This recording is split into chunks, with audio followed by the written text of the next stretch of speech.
Hi guys, welcome to the webinar. Okay, a little bit about us. We are an NGO established in 2009 and our main charter is only in 2009 and our main charter is conservation and research. Yeah. We also own Barracuda Diving, which was established in '93. Okay, and it is probably the first recreational scuba diving center on mainland India. Okay. Coastal Impact is currently running a project for coral microfragmentation, which is basically a coral transplantation project, and we are hoping to also do eDNA project in the coming year. We're also trying to run marine awareness campaigns in schools and colleges, and we have a whole bunch of volunteers helping us with that. So, who is this person on the screen? So, Mayuresh is his name, and he is the co-founder of something called Know Your Fish Initiative. Now, I don't know how many of you know, but the total global consumption of marine products in 2019 is estimated at 150 million tons. That is a lot of fish products. This is not just for human consumption, but also etc. Chicken, which is also used in animal feed. Sorry. Okay. So Mayuresh will be educating us about what the state of the seas is today, and also about what is the right fish to eat. He's an alumnus and postgraduate of the alumnus of the postgraduate program in wildlife biology and conservation, and has worked with WCS India and National Center for Biological Sciences and Research affiliate. Oceans and Coast Programs, which is the Nature Conservation Foundation. Currently is pursuing his PhD in understanding impacts of overfishing on fish populations on the west coast of India. Also has been working in the Lakshadweep archipelago, documenting traditional fishing practices and how they change over time. Okay. So I'll hand it over to Dinesh, to Mayuresh. I'm sorry, I'm getting a lot of echo from myself, so apologies for that. So Mayuresh, please take over and share your screen. Sure. Hi everyone, and thanks for I would like to thank Coastal Impact for inviting me over to give this presentation. I hope you guys can see my screen. Yeah, it's fine. Go ahead. Cool. So I hope the voice is clear, but if it isn't, please interrupt me while I'm speaking as well. Now this is the talk about the Know Your Fish initiative and generally eating seafood responsibly. And one of the first thing that we think of, when we read something like this, is the impact of overfishing and to our oceans and so on.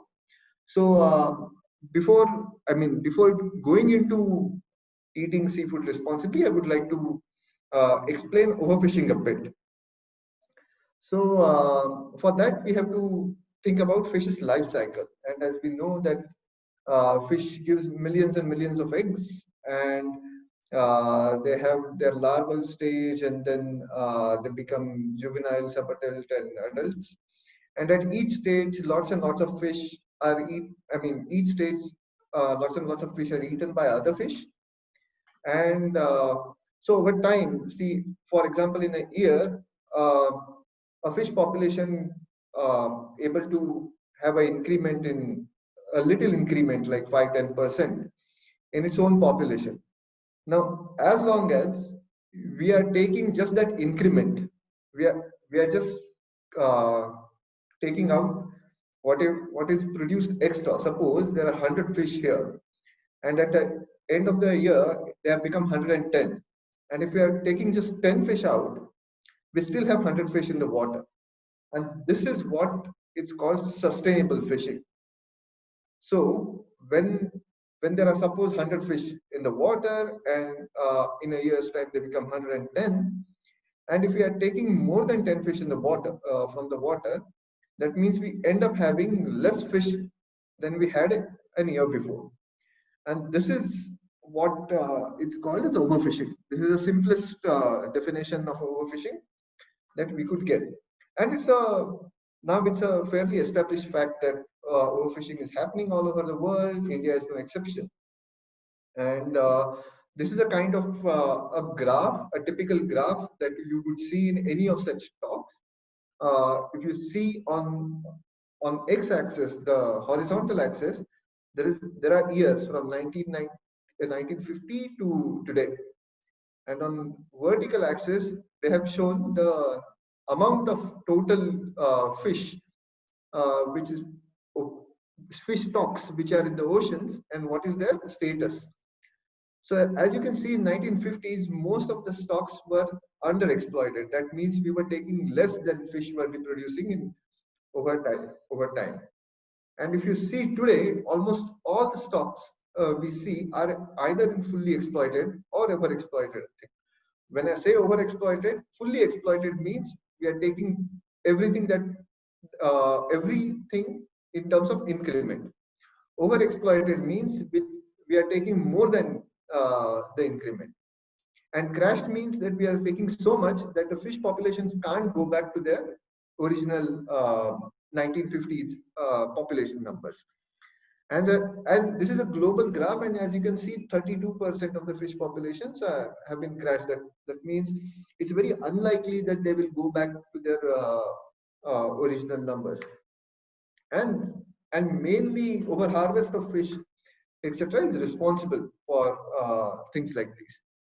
Now there have been different kind of efforts all over the world, which are put together to deal with this issue, because this is not just the issue of just ecological issue, but it's also an issue of food security, since a lot of us are completely dependent on oceans for our food. And in next few slides, what I'll show you is how different people have tried to deal with this issue. So first thing that things which I've tried is complete closure. This is a Mahatma Gandhi National Park's map. This is a typical marine protected area. That means you can't go there, you can't take any fish out of there. And this is one way that people have tried to protect fish stocks. It works well for fish which is spatially bound, like coral reef fish, etc., which we can have a definite area to protect. For something, there is another kind of things that people have tried, and that is floating reserve or partial closure, which is kind of depend upon the fish life history as well. So this is an example which I would like to quote from Bitra Islands in Lakshadweep. Now, Bitra Islands in Lakshadweep had something called as a spawning aggregation of groupers. That means all the groupers around the reef used to come to a particular place to lay eggs at new moon in January, February, March, April, May. So this place was so fixed, and the timing was also so fixed. It was very susceptible for something like overharvest, and that was happening. I mean, fishermen have figured out this thing, and there was a massive harvest which was happening at that particular place. And as a result, grouper populations started declining. So Bitra Panchayat and Nature Conservation Foundation together have come up with something like a floating reserve, which means they know that groupers aggregate at particular place at particular time, which is a new moon. 4 days before new moon and 4 days after new moon, they have barred reef for any kind of fishing activities. That means you can fish in the lagoon, which is in the middle of the reef. You can fish outside in the open ocean, but you just can't fish on the reef. And this is a temporal closure. It's a temporary kind of a closed period, and this is something which is very typical. It's called floating reserve or partial closure, and it's tried in terms of saving fish stocks and something. The third thing which is tried often is technological solutions.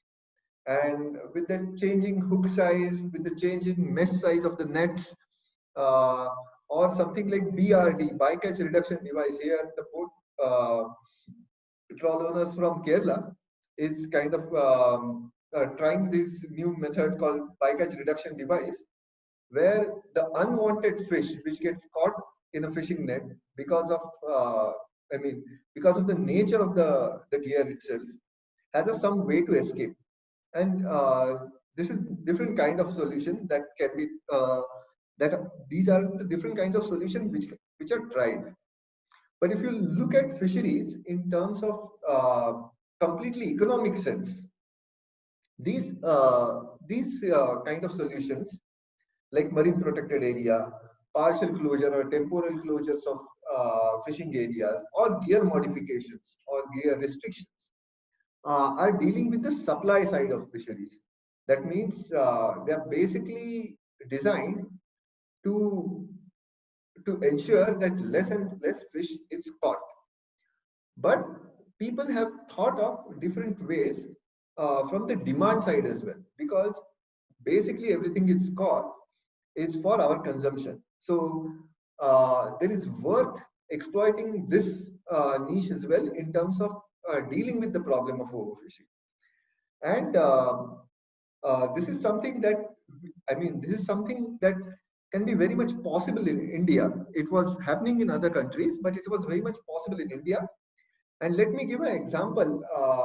When the team of Know Your Fish, basically a bunch of people who were a bunch of students, we were wondering whether anything we can do to at least sensitize people about this problem of overfishing and so on. We thought of different solutions, and we thought, can we do something with the demand side of the overfishing? And when we looked closely how the demand works, especially in coastal cities like Mumbai, we got some hope. And I'll give you a bit of an example. So this is a price of a pomfret in the Mumbai market. A kilo of pomfret or a single pomfret. As you can see, on the x-axis there are different months, and on the y-axis there is a price in rupees. And the price of a pomfret varies from 200 rupees a kilo to 1000 rupees a kilo. But this variation has a pattern, and this is something like this. In April, May, June, it's somewhere here, and then it gives a huge drop in July, August. And we were thinking that why there is a drop in price of the pomfret. We know that there is a government ban, so there are less and less pomfrets which are coming into the market. And as demand and supply rules go, if something is coming less, it should price extremely heavily.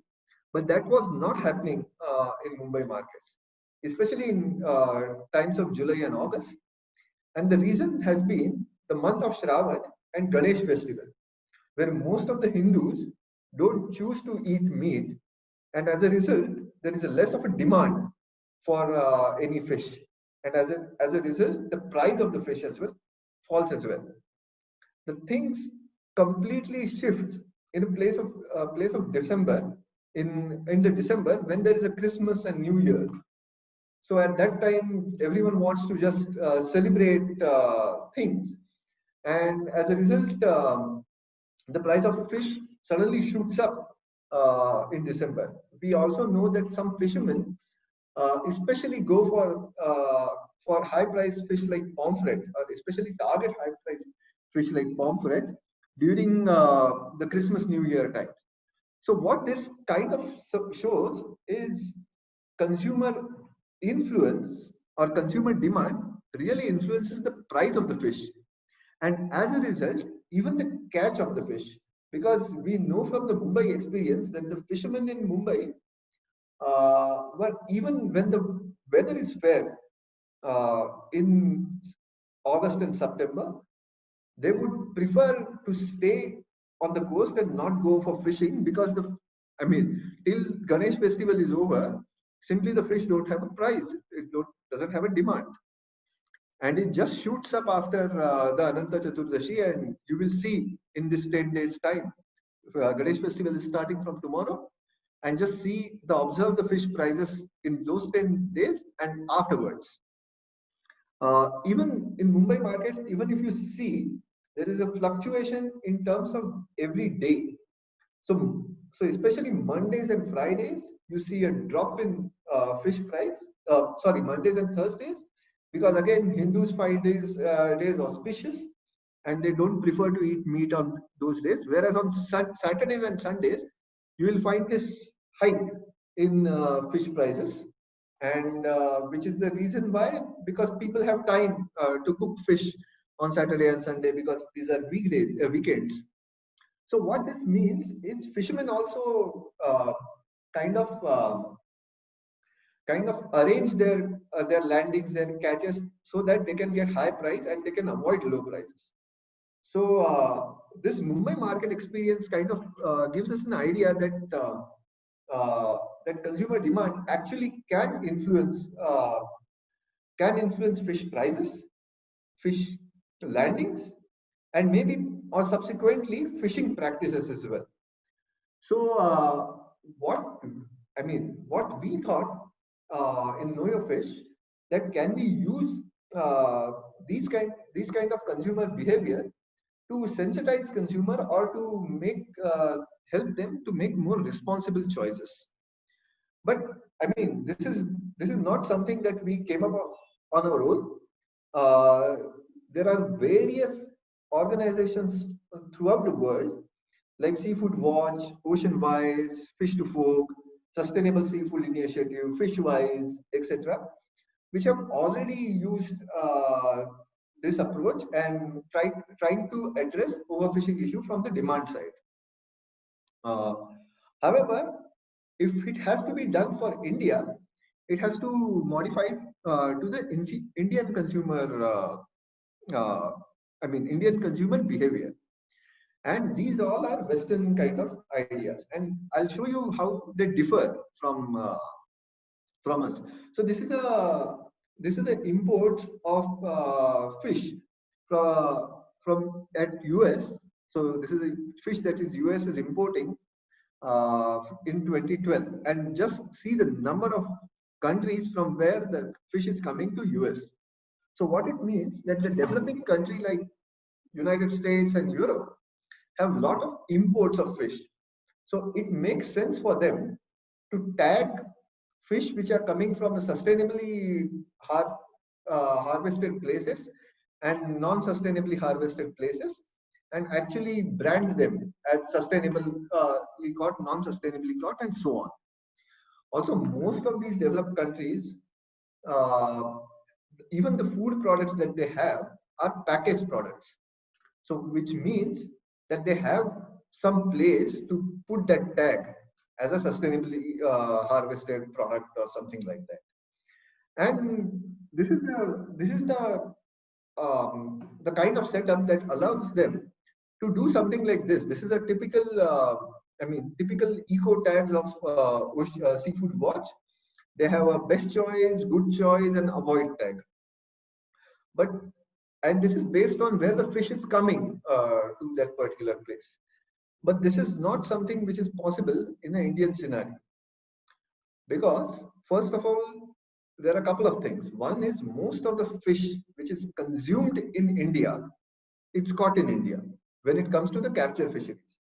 So we are not really getting fish from somewhere else and eating here.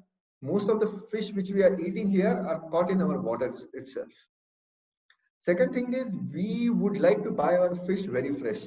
We seldom go for packaged products. We want to go in such open fish markets, look at the fish, open the gills, check its freshness, and purchase it. For this reason, it doesn't make sense to have some kind of a branding or tagging in terms of sustainable products and non-sustainable product, which would help consumer to make their choices. So what we thought, which will make more sense in Indian kind of scenario, is something like a calendar, where based on some life history parameters of fish, you can tell when one can eat this fish and when one can avoid it.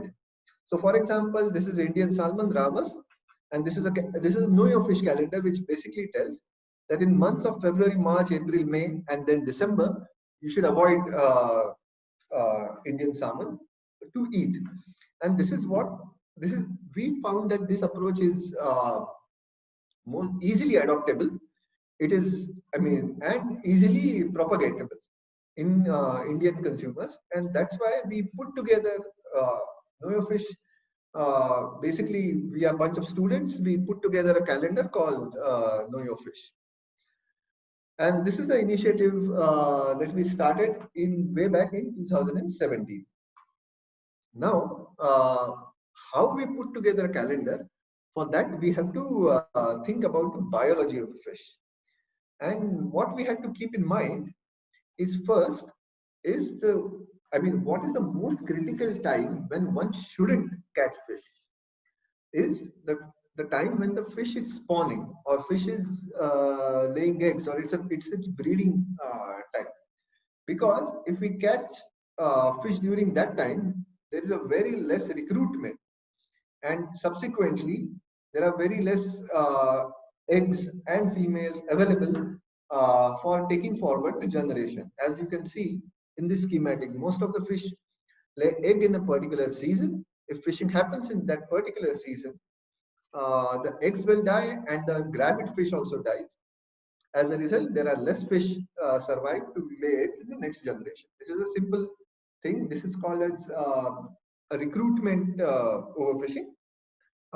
If we fish during these times, the overfishing that lead to that, it's called recruitment overfishing, and that's why this is the place which is most critical for fish's life history. So let me explain with the example of barramundi. So this is a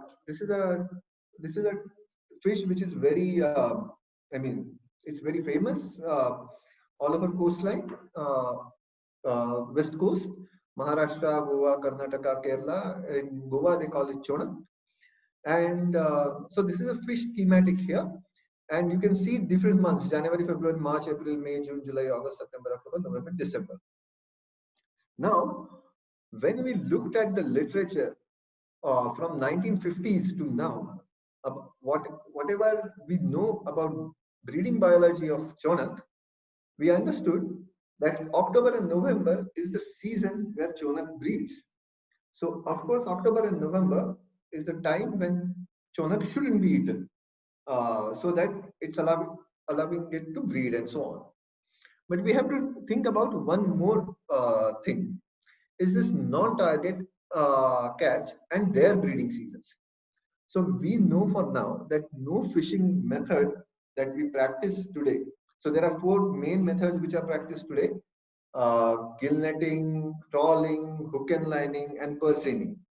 And none of these methods are target specific.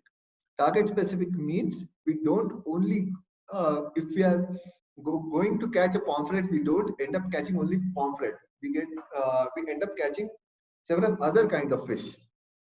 So when it comes to these different methods, we have to also think about, so when it comes to barramundi for that matter, along with its own breeding season, we have to also think about what other fish which gets caught along with the barramundi and what is their breeding season. So barramundi is a typical fish which gets caught in the larger gill nets or hook and line. And if you see what else gets caught along with it, you can see fish like surmai and sharks. And we know when then we have to go to their life history, and we looked at the publications for their breeding cycle, and we found out that March, April, and May is the time when these fish breed. So if we are choosing to eat barramundi during March, April, and May, we are uh, we are kind of threatening lives of not barramundi, but these other fish which are breeding, which is like surmai and sharks. So this is what we have. I mean, so that's why, for as far as barramundi is concerned, along with October, November, which is its own season to breed, we also recommended not to eat barramundi during March, April, and May. And this is how we put together our calendar. So basic two things in terms of its own breeding season, and accidental or non-target catch, and it's their breeding season along with it. So this is basically it. This is how we thought of putting together a calendar, and at the moment we have around 44 different recommendations in our website. If you can go to www.knowyourfish.org.in, you can see these different recommendations. Here there are typical fish which are very commonly eaten, very commonly these are very popular fish, and we have shown the recommendations here. You can even download that from the website. But how to be so this is what we put together.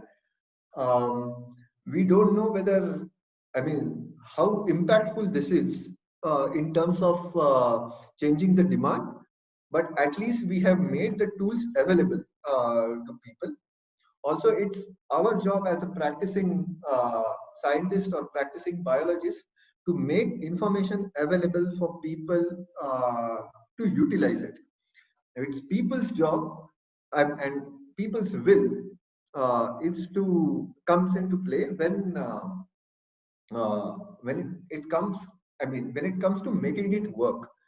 So so dealing with the problem of overfishing is not just a responsibility for of fisheries scientists, but as a seafood consumer, it's the responsibility of every one of us.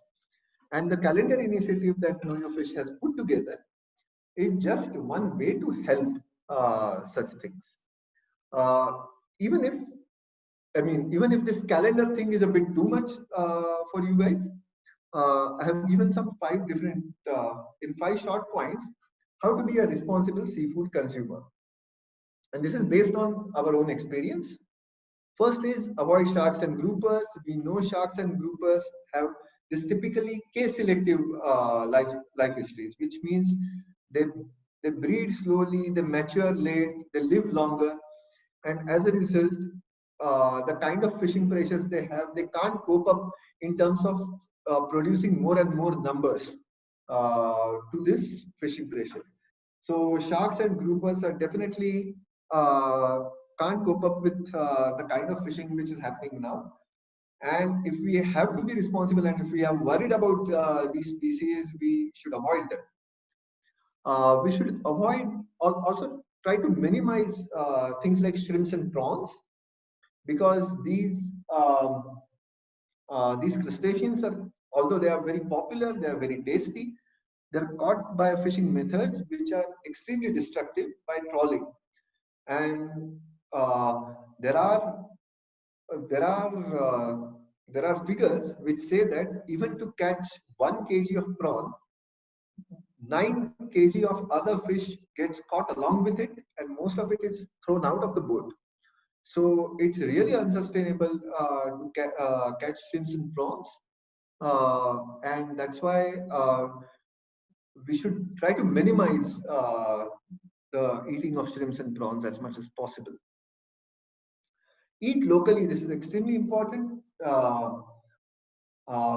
because the local markets generally reflect the life histories of fish, the migration patterns of fish, and as a result, as long as we are eating fish in which is locally caught, which is caught nearby to our home or wherever we are purchasing it from, it's more likely to be less destructive to the ocean environment. So the thing is, if you have noticed, I'm not using the word sustainable because we know that there is nothing is sustainable at the moment. I'm using the word responsible. So, so eating locally is something which we can certainly do in terms of being a responsible seafood consumer. Use information from initiatives like Know Your Fish. So we are not saying that use only Know Your Fish. Know Your Fish is just one calendar. There's another calendar called In Season Fish, which is equally good. And it doesn't matter which one you choose, because these are the two things which are available for India at the moment in terms of calendar initiatives. But as long as you are choosing any one of these or anything else which brings such an information to you, that would be advisable. And make informed choices about your seafood. Ask lots and lots of questions. Ask question to us, ask question to fish vendor in terms of where the fish is caught. If it is an aquaculture product, ask how the aquaculture product has been fed. And I mean, there's a bigger discussion about it we can have in the question and answer session. So that's why I kind of kept it short. And again, I would like to emphasize that we are students, we are still learning. We are not experts of fisheries, but we are certainly interested in fisheries and we would like to know more. And that's why I kept this presentation short. We can have a big discussion about the question answer in the question answer session. And this is what we can, with the discussion, we can try to be as responsible seafood consumer as possible. Before signing off, I would like to acknowledge my co-founders, Chetna Purushottam and Pooja Rathod. We thought of Know Your Fish early in 2014, and it took good 3 years to put together recommendations for 44 different fish. And these two co-founders of mine have been instrumental. Also, Know Your Fish is a kind of a citizen initiative. So it's like lots and lots and lots of people from various disciplines, various places have contributed in some way or the other in Know Your Fish. And I can't stop without acknowledging their contribution here.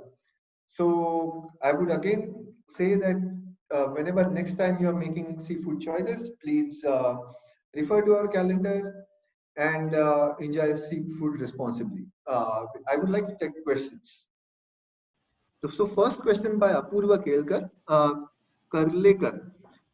He asks, how is the awareness among fisher folks when it comes to the sustainable fishing? So it's a great question.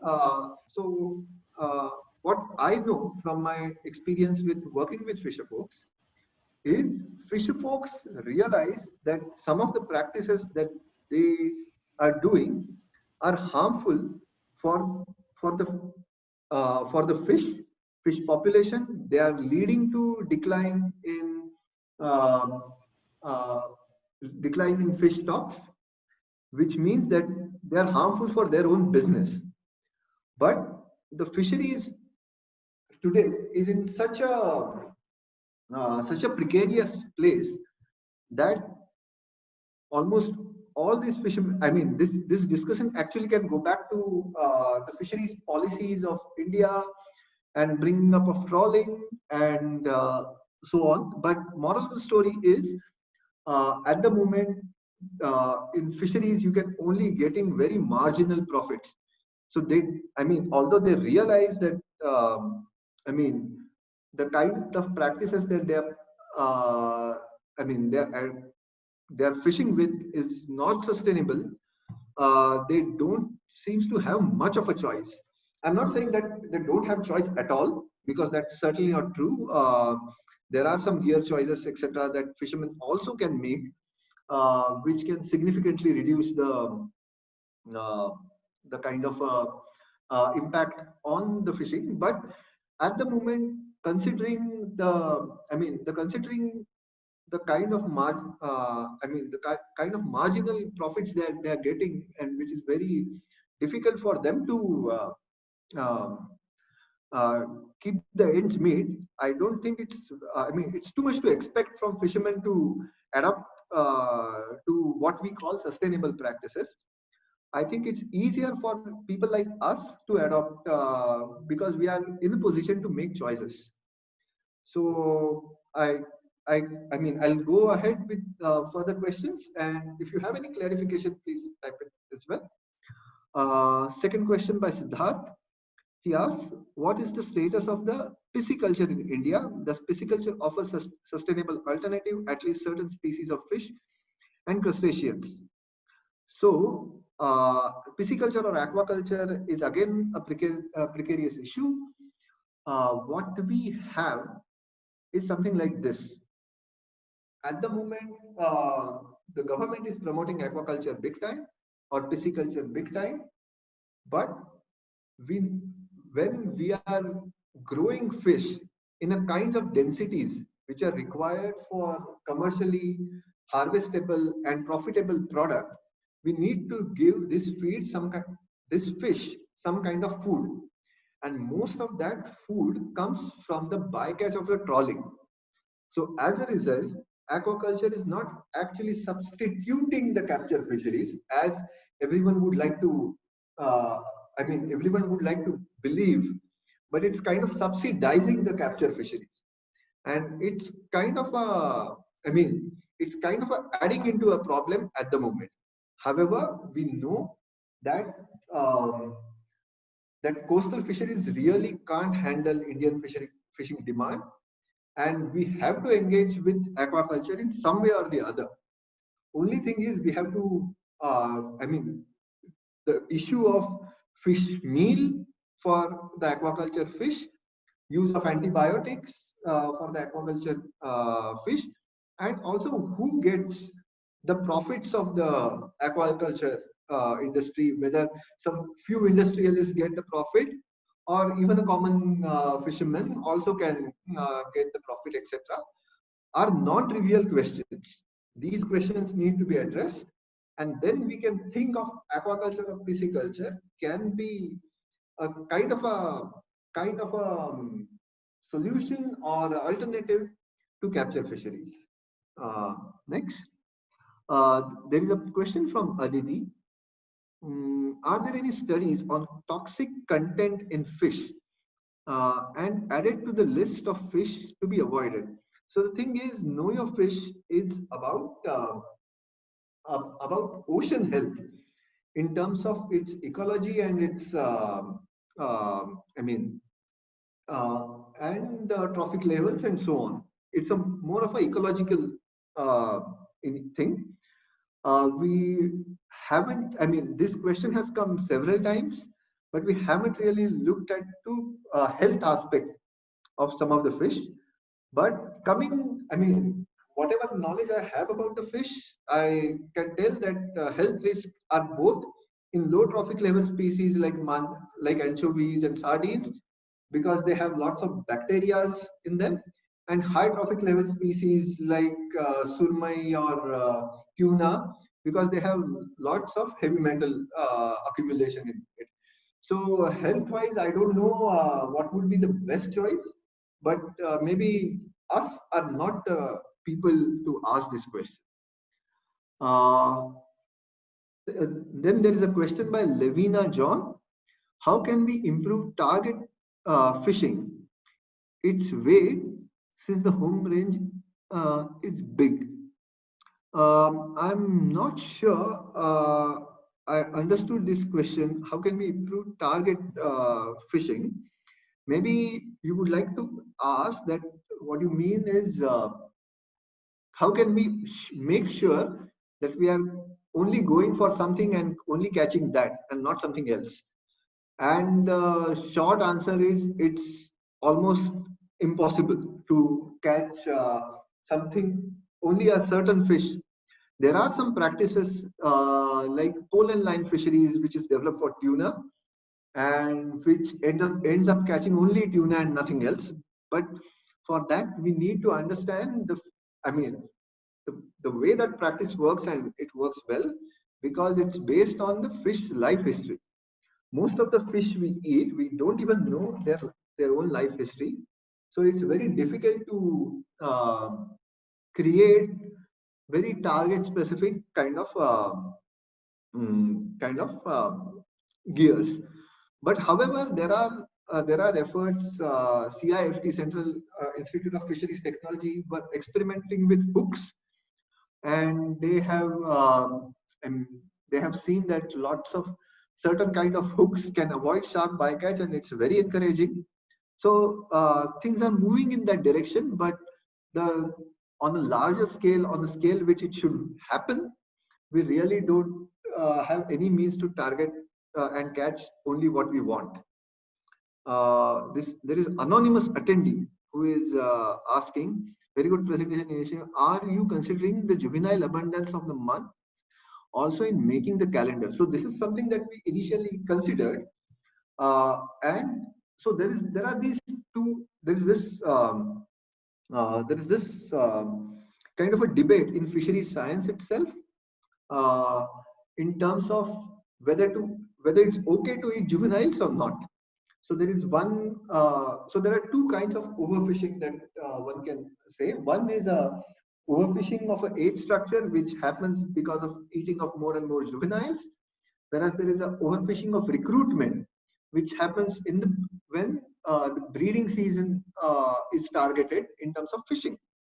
Some scientists say that there is, because fish produce millions and millions of eggs and they have thousands of larvae and subadults, and they anyway get eaten by other fish and so on.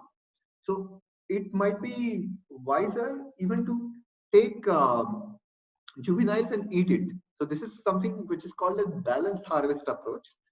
Noya Fish at the moment has not taken balanced harvest approach, and we have actually incorporated the peak juvenile periods or peak juvenile months also in our avoid season during the calendar. However, as the new research come up, our calendar will get modified according to it. So I think I have answered that question. There is a question from Vignesh. What would you say is a good frequency to consume sustainably or responsibly? Once a week, once a month, even if eat according to calendar or locally? I really don't know what would be the good frequency to consume fish responsibly. The thing is, it should be a good frequency for everyone, and for a lot of people, this is a staple diet. Fish is a staple diet, and it should come in every meal. So maybe we shouldn't go in that path and ask the question about good frequency of fish, eating fish. However, we can certainly think of that fish which are vulnerable, fish like surmai, or fish like ravas, or fish like snappers, which are vulnerable. They are slow growing, late maturing kind of species. And for that kind of fish, we can, if we can keep the frequency lower, it's advisable. Whereas fish like sardines and anchovies, who can reproduce a lot, at the moment can take, I can say that their populations can take the higher frequency of eating or whatever. This is the kind of answer that I could give to this question, but the frank answer is I really don't know what should be the frequency of eating the fish. There is a question from Galaxy A50. What is the scope of sustainability certification in the Indian context? As I said, that scope is quite less, because unless most of us are starting going to malls and buying packaged products. But if we are a regular fish eaters, if most of us started going to malls and buying packaged products, then of course there is a scope for sustainability certification. And because you need to read this, the stamp eco label and then make a decision of having or not having that particular fish. But at the moment, most of the fish eaters that I know don't prefer to go to supermarkets and buy fish. Instead of, they go to their local vendor and buy fish. So at the moment, I mean, I don't know, the scope might be very less unless there is a massive change in the consumer behavior itself. Then there is a question from Darshika. How is the cooperation with the state governments is working? For example, application of fishing ban based on the calendar. So, so the thing is, at the moment on the west coast of India, we have a ban in the season of monsoon. When we put together the calendar, we realize that not all fish breed in monsoon.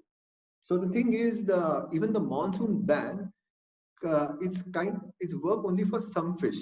Also, another way to look at it is the monsoon ban is a ban of a convenience. That means that anyway the weather is bad, anyway it's difficult to bring bigger boats in the water, and that's why I mean, it's not many fishermen go for fishing during that time itself.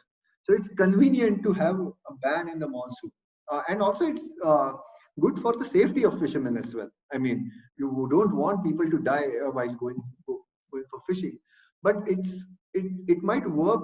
This monsoon ban might work in certain fish, but it's certainly not uh, applicable in certain other fish.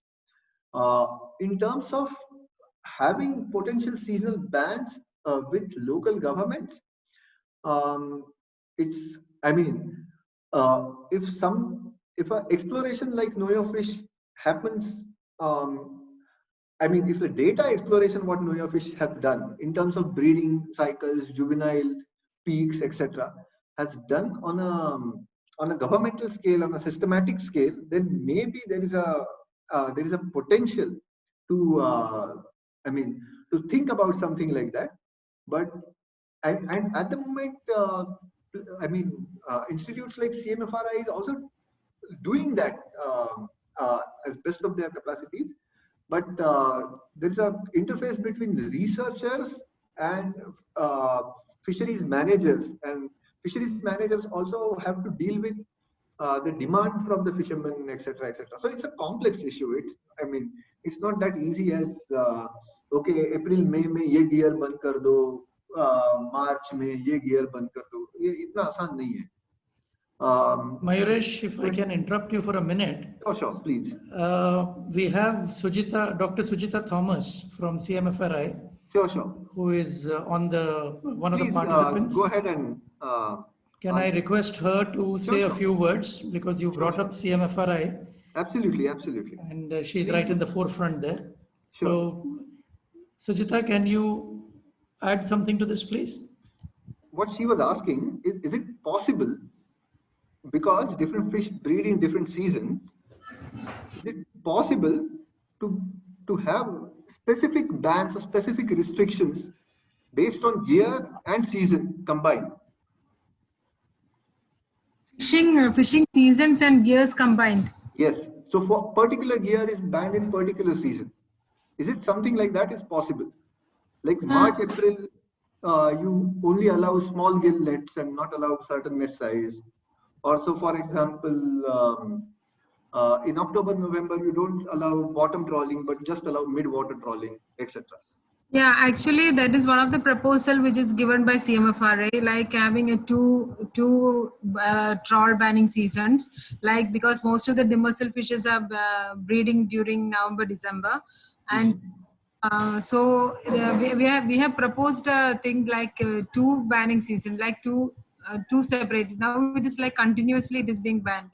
Correct. That is mainly the pelagic resources. So there is a proposal like that, and also to ban certain gears like bull trawling, light fishing and all, which is catching a lot of brooders and juveniles and all. So that is also we have given this in our policy recommendations. We are including all those points also. So it is that is also one of the criteria which we are using for responsible fishing. Correct, correct. So it is something that CMFR have proposed, but it's up to state fisheries department to adopt it, right? Yeah, actually, I think Karnataka has implemented it, and also we have recommended minimum legal size for fishes, like MLS for fishes, like some fishes, commercially important fishes. We have taken certain criteria, like which is the minimum size of maturity, and sometimes which is the 50% of the stock is becoming mature.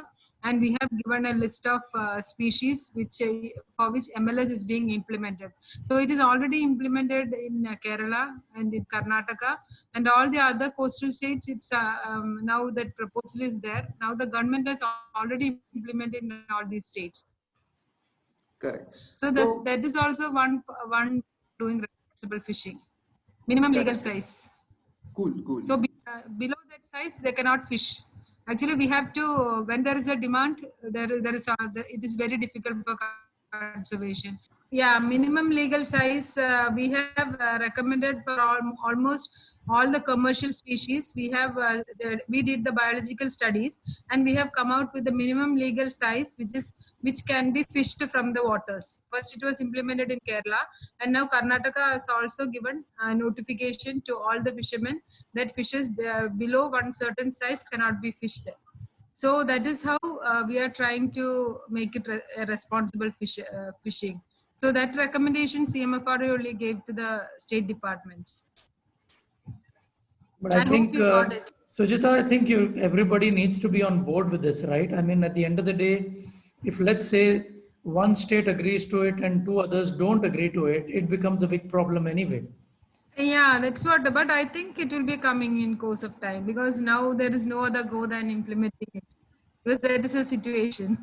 We are going on exploiting, and at one point, all the states are now Maharashtra policy is coming out from CMFRI, which Andhra Pradesh policy is also, I think it has come out. So based on that, all the state departments are now taking up serious actions for that.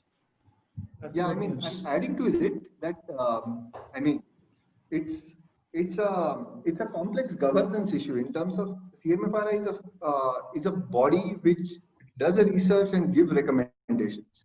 Yeah. But we have, on the other hand, we have a federal nature of the fisheries itself, where each state has kind of an autonomy in terms of what kind of policies that they would like to implement. And that depends on the vote bank. Yeah, and so there is a kind of a dialogue. I mean, there's a kind of a dialogue which should happen between research institutions and the management of the state fisheries, and even there should be a dialogue between states which are especially adjoining to each other, and that is a completely separate, I mean, can of worms about how to manage this kind of a fisheries, whether there is a federal structure is working or there should be a centralized structure. If there is a centralized structure, then what happens to our... No, Mayuresh, discussion like this exactly between me and Sujita was what gave birth to Coastal Impact. Oh, okay, okay. Good. Okay, Yeah, this was, true. and it was exactly about this overfishing and the related problems. But we can go on and on about this, I think. Sure. Because as you said, it's such a complex issue. Yeah, it's got too many things going for it. Shall we go back to the questions and then shall I go ahead with the questions? Yeah, and then we'll come back to this discussion if we have to. Sure, no problem. So Akanksha is asking, are there any policies that promote sustainable fishing in the country at the moment? Is there a lack in proper policy and government's mechanism to regulate fishing practices? So there is something called as something called as MSC certificate, which kind of promotes and value adds a certain kind of fishing practices which are particularly sustainable. And there are a couple of cases in Kerala with oyster fisheries, etc., which have tried that kind of things. But at the moment, on a large scale, it's still not happening. But there are some bits here and there about promoting sustainable fishing is concerned, and that is based on this MSC certificate. Is there a lack of proper policy and governance mechanism to regulate fishing practices? I think we just had that discussion about there is a lack of communication, it seems, between the research organizations, between the implementers, and the federalization of the fisheries itself. And it's a really big topic in terms of what should be the fisheries policy. And I mean, it will go on a separate discussion on its own. So I mean, let's keep it for the separate discussion. Yeah. Akshay Kohli has asked, can mariculture be a solution in the future? Again, I mean, I have talked about aquaculture itself, and I'll repeat it in terms of, as I mean, the question about where the fish meal comes from for the aquaculture fish, how we can regulate the kind of use of antibiotics, hormones, etc. in terms of aquaculture, and what kind of what kind of economic structure aquaculture has to offer, that only a large, bigger people having a lot of capital can, if they can afford the aquaculture, then it's another kind of exploitation. It's another kind of a problem of capitalism. And these are non-trivial questions. And if we address these questions, and these are, I'll rephrase myself, these are not non-trivial questions, these are critical questions. If we address these questions, then we can think of mariculture actually to be a solution in terms of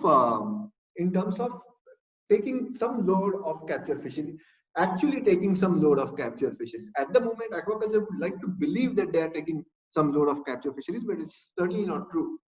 And but however, aquaculture has potential, and if they answer these questions, then there is certainly a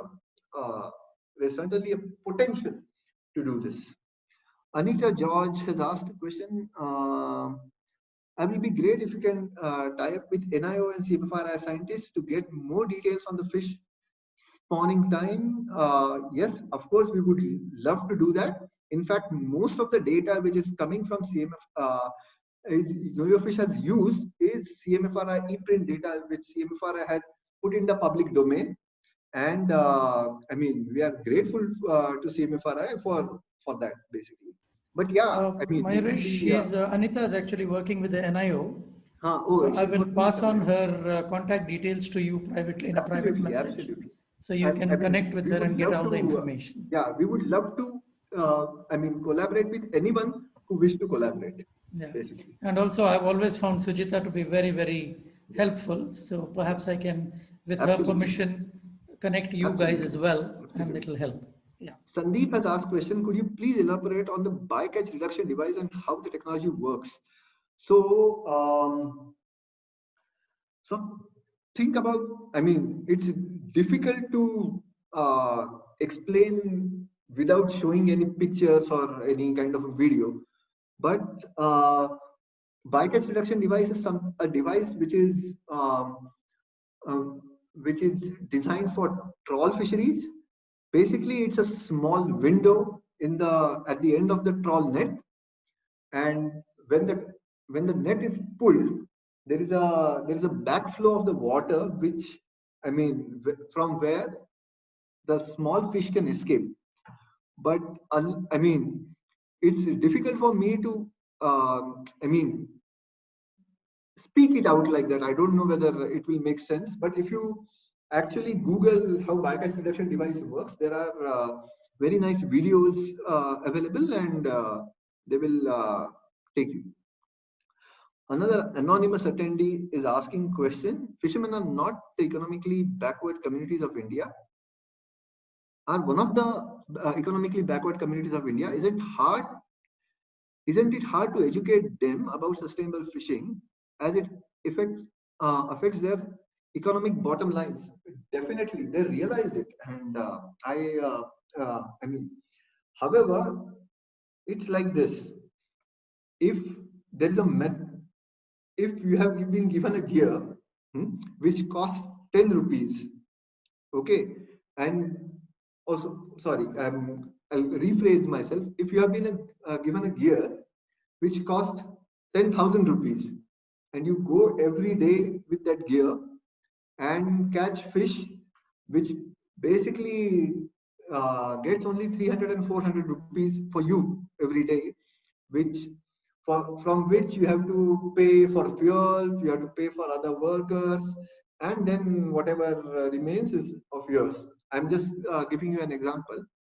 If this is a kind of economics that fishermen are dealing with, and if you're asking them not to use uh, that gear every day, or instead of that 10,000 rupees gear, take this 1 lakh rupees gear, which is better. It's very difficult for them to make these choices. I mean, of course, we need to engage with the technological solutions, but we have to make sure that they're affordable for fishermen's economics. And if they are not affordable for fishermen's economics, it's, I mean, it's too much to expect that fishermen would, I mean, even if they know that, see, for someone who also, capture fishery is an interesting thing, because they don't know how much cash they are going to get next time they go for fishing. So most of the fishermen that I have interacted with, who knows that the fisheries is collapsing, who knows that they are partially responsible for the collapse of the fisheries, have an approach towards life something like this. They say that I will fish as much as till it's profitable. Once if it stopped becoming profitable, I can think of going somewhere else. If you have that kind of attitude, it's very difficult to, to ask them to incorporate sustainable fishing practices. However, having said that, I will also say that 30% of the fishermen that I have interviewed has understood that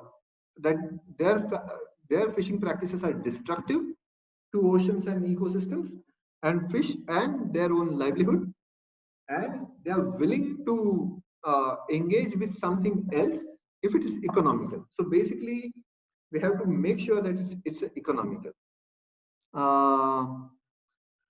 Some Jahen Thakur says, not a serious question, but where was the last slide from Fish Thali was picked from? It was picked from Malvan, Mumbai, Malvan, Maharashtra.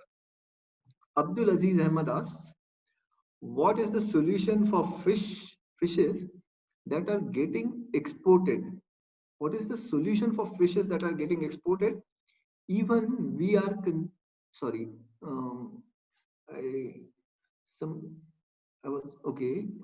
Even I'm missing that question. Huh? Even we are consuming as per the chart. Don't these fish get exported? And it's a very good question, especially when it comes to fish like ribbon fish. Now, ribbon fish has considerable Indian demand, but it has much more Chinese or Southeast Asian demand. And as a result, as long as that demand is there, the ribbon fish catches will continue.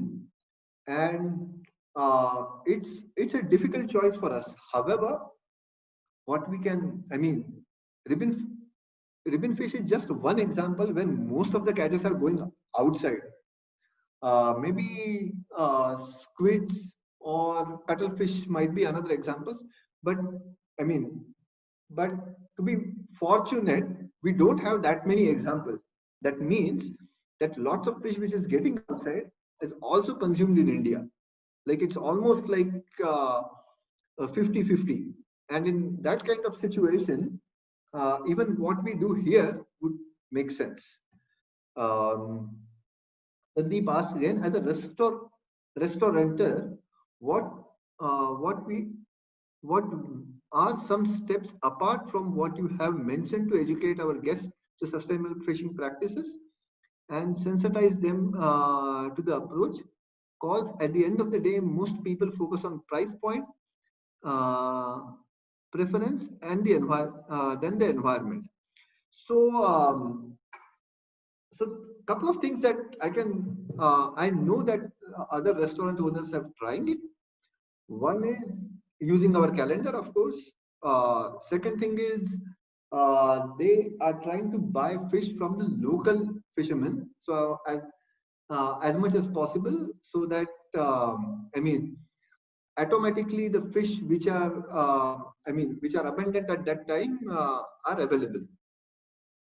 However, we in Know Your Fish are trying to work with some chefs to come up with the recipes which are attractive enough for for for these high-end restaurants. So, for example, if you are going for pomfret, you are going for pomfret. But if pomfret is in avoid list of Know Your Fish, what else you can do?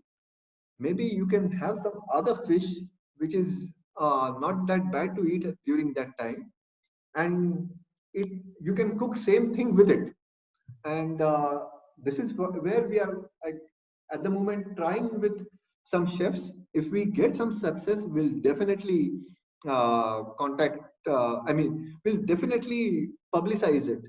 But this is some. But in other areas of the world, they have definitely tried this in terms of making new recipes, or even making eating sustainably a new cool for that matter. And this is where a restaurateur can actually contribute. Darshika asked, are you also looking for expanding the research to river fish? They are also face similar danger.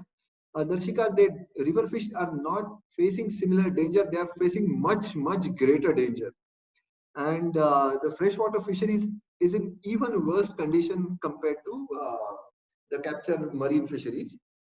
It would be it would be extraordinary to put together something like Know Your Fish for freshwater fishes. However, we have to take into account many things in terms of different rivers, their hydrological regimes, their which different political boundaries that they flow through, and kind of water management practices there, etc., etc. I'm not saying it's not possible, but it would be very local. But this is not something that we can do. If someone else has to take this up, what we can provide is the kind of we can provide information that how we put together the marine fish calendar, and then they can adopt it to the freshwater. But yeah, at the moment, there is a scope to do that, and there is a need also to do that, maybe because freshwater fisheries is doing really bad. Gresham Fernandez is asking, would KYF put up a chart of all slow maturing breeds so that we can consciously demand less? If you go to the Know Your Fish website, and if you go to a particular, if you see our calendar, we have a vulnerability score for each fish. If the score is negative, that means they are very vulnerable to overexploitation. If the score is positive, that means they are less vulnerable to overexploitation. We have already done this. You can go and check out the vulnerability score, and that certainly would help you in making these choices. Akanksha asked, are fishermen given any initiatives and subsidies to adopt sustainable fishing practices such as gear modifications? I'm not sure whether it has been happening. They have tried something in Maharashtra in terms of bringing a bycatch reduction device, but it was a UNDP project. But it is not certainly not practiced at the moment in Maharashtra. So I don't know what happened. The subsidies can be a way out, but ideally you would like something to happen without subsidies, because when it comes to subsidies, then a government department have to make a choice about how much money they have in treasury and how much subsidy they can actually give. And what happens to such incentives is, after a point, incentive becomes a right, that unless you get a subsidy, we won't do a sustainable fisheries. And that is not a good way to go. Yes. The good way, I think more definite way is sensitization of fishermen and bringing up options for them to do sustainable fishing choices. Gaurav is asking, how much fish do we capture that is not sold and yet can use potentially as a fish feed for animal poultry products, etc. Have there any study done in that regard? So at the moment, the fish which is non-target catch, which is non-target, which is not what we are going for, not what we are eating, and it's a non-target catch, is landed and it's sold for things like poultry feed, aquaculture products, animal feed, etc. Now, if you some places like Maharashtra, Goa, Karnataka, this fish is still discarded in water, and I say it's a, from fisheries point of view, it's a better thing that it's getting discarded in the water rather than landed, because we have um, examples of Gujarat and Tamil Nadu where such so-called quote unquote trash fish is landed and it's in the circulation to for these animal products, poultry products, etc., etc. What happens is, if this trash fish also have market, there is an incentive to do a destructive practices like trawl fisheries. So as long, and the thing is, poultry feed, animal feed, aquaculture, fish meal, etc. It's kind of thriving that market. So it's actually a problem that this fish finds, this so-called trash fish finds the market in terms of overfishing at the moment. However, how to deal with it, I really don't have an answer for that. If we stop that trash fish to coming into the market, do we have anything to substitute in terms of aquaculture products, in terms of poultry meal, etc.? And say in places like Maharashtra. So, for example, in 1999, Maharashtra had a very bad salmonellosis outbreak in the poultry sector, and it was narrowed down to the fisheries, fish meal. As a result, lot of poultries in Maharashtra stopped using fish meals and using some other products to feed the poultry. Now there is an opportunity in those other products to develop more, etc., so that this trash fish doesn't land in the market. So at the moment, I'm seeing trash fish landing and having a market as a problem, because it's kind of subsidizing the very destructive trawl fisheries. Digesh is asking, does pH checking helps us understanding the quality of fish compared to sensory checking? I don't know. I don't know whether anyone, I frankly don't know, but sensory checking is fairly simple. You don't have to, do it, but frankly, I don't have an answer for this. Digesh is again asking how beneficial is to for us to check the pH quality again. I'm not the best person to answer that question. What role aquaculture plays in reduction of load to the natural fish supplies when it comes to such practices? The short, I have spoken about it. The short answer is no. Aquaculture don't play any role in, in dealing with the loads of natural fish supplies. Actually, it kind of encourages more fisheries in, at the moment, the way aquaculture is done, it kind of encourages more capture fisheries. When you say avoid sharks, are you referring to baby shark, mushi, found in the local fish market? So, Pratik, baby shark, mushi is basically, most of this is a Scoliodon laticornis sharks. They are not babies; they are the full-grown sharks. That's how much they grow. Around. The biggest Scoliodon is like up to a meter. But but yeah, avoid even them. Basically, avoid all kinds of sharks. It has thrown up more questions than, every time you ask a question, there are 10 more questions coming up. And that is the nature of the entire subject that we have been approaching, I think. As you said, it's a very complex issue, but at our level as consumers, I think the most important takeaway from this is that we really should question what we are eating and when we are eating. And Yeah, if we absolutely. can, and if we can actually regulate it, I think your website has a lot of information and it's very, very informative. Sure. Which No, are, absolutely. I mean, people have asked us the question, Know Your Fish, that whether you are really making any impact in terms of dealing with the demand of fish, etc. And the answer is no. We are not even close to it. But what I would say is ask a personal question. Given that you know that that there are better choices available, whether you will still buy a fish which is in the white list because you say anyway kuch farak nahi padega. So I think only scientists do not have onus to deal with overfishing crisis. Every fish eater and non-fish eater also have a shared responsibility to deal with the crisis.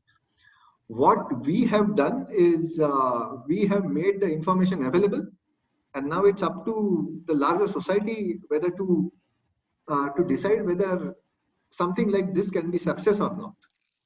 Yeah. very true. I think you've hit the nail right on the head.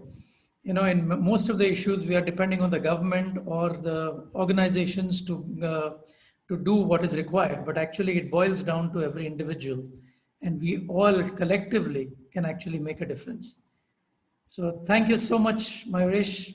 Been a Thank pleasure having Yeah. you here. Yeah. And thanks for the audience and for the wonderful questions which have been asked. Keep them coming, and please attend more webinars and make it much more richer due to your presence. Thank you so much. And Sujita, thank you again for also participating in this. Much appreciated. Bye-bye. Thank you, everyone. Have a nice weekend. Thank you. Thank Yeah. you. Bye-bye.